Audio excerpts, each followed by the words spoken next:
اعوذ باللہ من الشیطان الرجیم بسم اللہ الرحمن الرحیم وَيَقُولُ الَّذِينَ كَفَرُوا اور کہتے ہیں وہ لوگ جنہوں نے کفر کیا لولا انزل علیہ کیوں نہ نازل کی گئی اس پر یعنی نبی صلی اللہ علیہ وسلم پر آیۃ من ربہ اس کے رب کی طرف سے کوئی نشانی قل کہہ دیجئے ان اللہ یضل من یشاء بے شک اللہ تعالیٰ گمراہ کرتے ہیں جسے چاہتے ہیں ویہدی الیہ اور ہدایت دیتے ہیں اپنی طرف من اناب اس کو جو رجوع کرے الذین وہ لوگ آمنوا جو ایمان لائے وتطمئن اور اطمینان میں ہو گئے ان کے دل اطمینان پاتے ہیں ان کے دل بذکر اللہ اللہ کے ذکر سے الا متنبہ ہو جاؤ بذکر اللہ اللہ کے ذکر سے تطمئن القلوب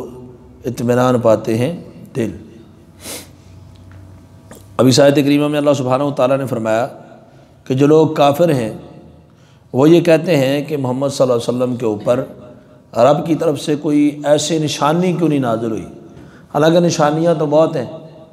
قرآن مجید بذات خود ایک بہت بڑی نشانی اعجاز ہے، اس کے اندر اللہ رب العالمین نے کئی ایسی چیزیں بیان کی ہیں جنہیں دیکھ کے یہ بات ماننے کے علاوہ کوئی اور چارہ ہی نہیں بچتا کسی کے لیے بھی کہ یہ قرآن کسی انسان کے نہیں بلکہ اللہ کی کلام ہے۔ اس کے علاوہ بہت سارے دلائل، بہت سارے معجزات، بہت ساری نشانیاں ان کے سامنے آ گئیں، لیکن پھر بھی کافر لوگ کہتے ہیں جی نشانی کیوں نہیں نازل ہوئی، اور کون سی نشانی نازل ہو؟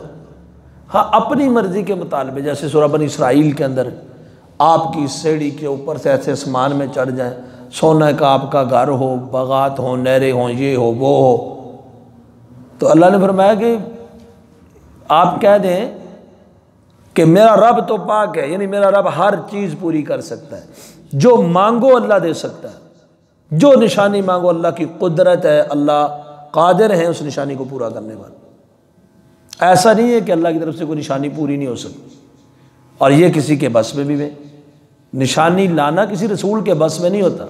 وما ارسلنا وما کان لرسول ان یأتی بآیۃ الا باذن اللہ، اللہ کے اذن کے بغیر کوئی اللہ کی نشانی لا ہی نہیں سکتا، لیکن اللہ جو چاہے، جیسی چاہے، جس طرح کی چاہے، جب چاہے دکھا سکتا ہے۔ تو یہ اللہ کی حکمت ہے کہ اللہ رب العالمین کب کون سی کیسی نشانی دکھا دے، کب نہ دکھائے۔ اب لازمی تو نہیں وہ کہیں کہ آج سونے کا گھر بن جائے، سونے کا مال کھڑا ہو جائے، وہ کہیں آج یہ ہو جائے، پہاڑ چلنے لگ جائے تو چلے جائے، ایسا نہیں ہوتا۔ جیسا کہ اللہ تعالیٰ نے فرمایا ان الذین حقت علیہم کلمۃ ربک لا یؤمنون، جن لوگوں پر تیرے رب کے کلمات ثابت ہو گئے وہ کبھی بھی ایمان نہیں لائیں گے۔ وَلَوْ جَاءَتْهُمْ كُلُّ آیَةٍ، اگرچہ اب ہر طرح کی نشانی لیں، انہیں ماننا نہیں ہے، ماننا نہیں تو کیا ضرورت ہے ان کی نشانیاں پوری کرنے کی؟ اتنی ساری نشانیاں کافی نہیں جو اللہ نے دی۔ 8واں پارہ آپ نے پڑھا شروع سے، وَلَوْ أَنَّنَا نَزَّلْنَا إِلَيْهِمُ الْمَلَائِكَةَ وَكَلَّمَهُمُ الْمَوْتَى وَحَشَرْنَا عَلَيْهِمْ كُلَّ شَيْءٍ قُبُلًا، اللہ فرماتے ہیں وَلَوْ أَنَّنَا، اگر بے شک ہم ان کے اوپر فرشتے نازل کر دیتے، فرشتے ان کے پاس آتے آمنے سامنے بالکل، اور مردے مرنے کے بعد زندہ ہو کے ان سے کلام کرتے، وہ جی مر گیا، ہمیں پتہ چل گیا ہے کہ حق کیا ہے، مان لو، ہر چیز ان کے سامنے ہم واضح کر دیتے، کھول دیتے، کٹھی کر لیتے، ہر چیز ان کے سامنے آ جاتی، ما کانوا لیؤمنوا، ماننا پھر بھی نہیں تھا، ماننا انہوں نے پھر بھی نہیں۔ تو یہ تو ایسے کٹہجتیاں ہیں، حجت بازیاں ہیں کہ کیوں نہیں نازل کی گئی کوئی نشانی اس کے رب کی طرف سے، حالانکہ نشانیاں بڑی۔ تو اب اللہ نے فرمایا قل، آپ کہہ دو ان اللہ یضل من یشاء، اللہ جسے چاہیں گمراہ کرتے ہیں، ہدایت اور گمراہی اللہ کے اختیار میں ہے، اللہ جانتے ہیں کسے سیدھے رستے کی ہدایت دینی ہے اور کون ہے جو گمراہی رہے۔ ان اللہ یضل من یشاء، اللہ تعالیٰ جسے چاہتے ہیں گمراہ کر دیتے ہیں۔ وہ سب کچھ دیکھ کے بھی اندھا ہوتا، سب کچھ دیکھ کے بھی وہ کہتا کچھ بھی نہیں دیکھا، کوئی نشانی ہے ہی نہیں۔ اور جو اللہ کی طرف رجوع کرنے والا، انابت اللہ، اللہ کی طرف رجوع کرنے والا جو آدمی ہے اسے اللہ تعالیٰ ہدایت دیتے ہیں سیدھے رستے کی۔ فرمایا الذین آمنوا وتطمئن قلوبہم بذکر اللہ، وہ لوگ جو ایمان لائے ان کے دل اللہ کے ذکر کے ساتھ اطمینان پاتے ہیں، ان کے لیے یہ قرآن ہی بہت بڑی نشانی ہے، اللہ کا ذکر ہی بہت بڑی نشانی، اللہ کی وحدانیت ہی بہت بڑی علامت ہے۔ الذین آمنوا، جو لوگ ایمان لائے ان کے دل مطمئن ہو جاتے ہیں، اطمینان پاتے ہیں، کس سے؟ اللہ کے ذکر سے۔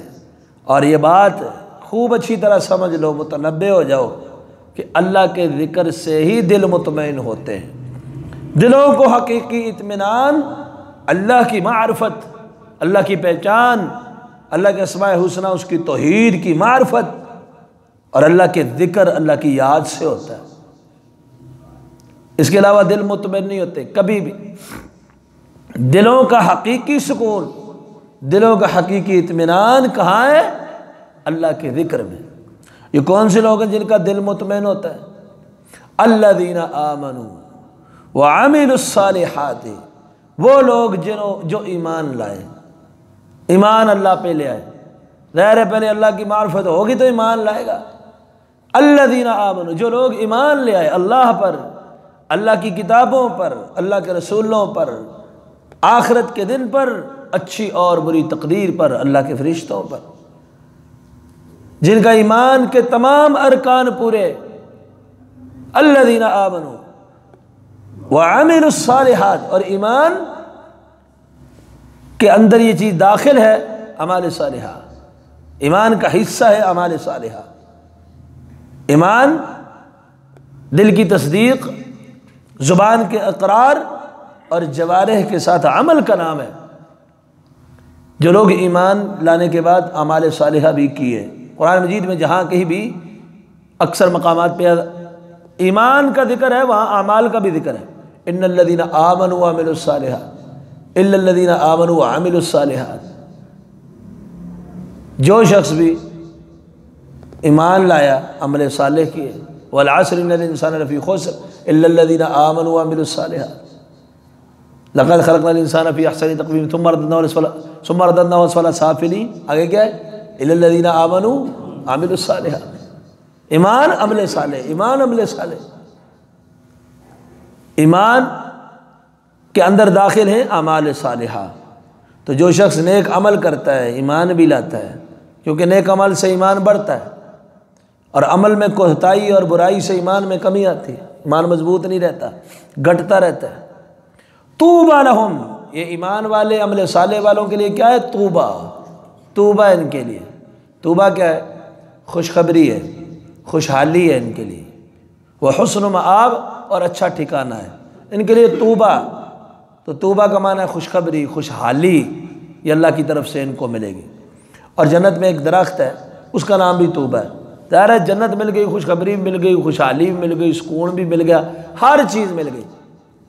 نبی کریم صلی اللہ علیہ وسلم نے فرمایا کہ جنت کے اندر ایک درخت ہے، یعنی طوبیٰ کا درخت، جس کا نام طوبیٰ ہے۔ وہ درخت ایسا ہے، اس کی وسعت اتنی ہے، اگر ایک گھڑ سوار اپنے گھوڑے کے اوپر بیٹھ کر گھوڑے کو دوڑائے، 100 سال تک دوڑاتا رہے، اندازہ لگا لیں آپ، 100 کلومیٹر کتنا ہوتا ہے؟ آپ نے کبھی درخت دیکھا جس کا سایہ 100 کلومیٹر ہو؟ کبھی دیکھا ہے؟ تو 100 سال تک گھوڑا دوڑتا رہے، درخت کتنا وسیع ہوگا۔ ایک درخت طوبیٰ جو مومنوں کو ملے گا، گھوڑ سوار اپنے گھوڑے کو 100 سال دوڑاتا رہے، اس کا سایہ ختم نہیں ہوگا۔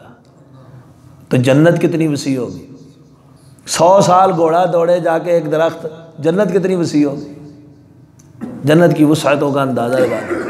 تو فرمایا طوبیٰ لہم، طوبیٰ خوشخبری، خوشحالی، وہ جنت ہے ان کے لیے، وہ حسن مآب، اور اچھا ٹھکانہ ہے۔